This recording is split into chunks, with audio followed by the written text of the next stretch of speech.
Здравейте! Здравейте! Аз съм Забеждане. Кажете как се казвате. Натанка Бела Сопът. Аз съм Симона Бадая Северната Диб. Симон Брайчев откъде? От Сопът. И Натали Белева?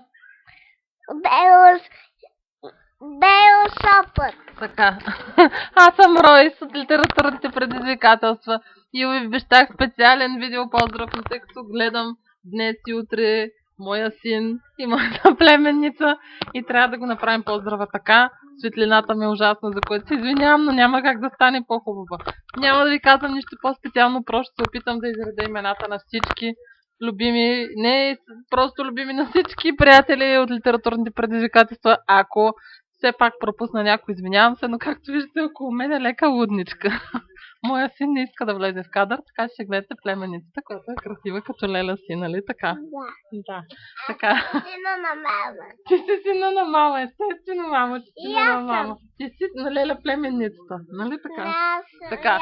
Така че, моя поздрав е за Вотански, Розето, за Пурко, за Бутински, за Неофи, за Тари, за Отнесена, за Сън, за Мис Емералд, за Джорджия, за Изма, за Перикула, за Плеско, за Девил Енджел, за Папа Верис, за кой друг?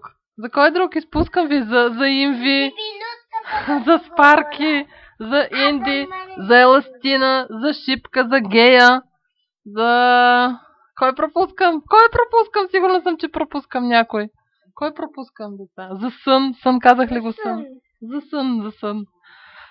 Ако пропускам някой, много се извинявам, просто нямах време дори някакъв списък да си направя. Знаете, че всички много ви обичам, пожелавам ви да си изкарате весела Коледа, весело посрещане на новата година и да продължаваме да поддържаме такъв хубав духа на нашата група. Сега трябва да кажем весела Коледа. Хайде. Весела Коледа. Весела Коледа. И бибинутка да Деца, кажи весела Коледа. Весела Коледа и бибинутка Айде си пак. да поговори.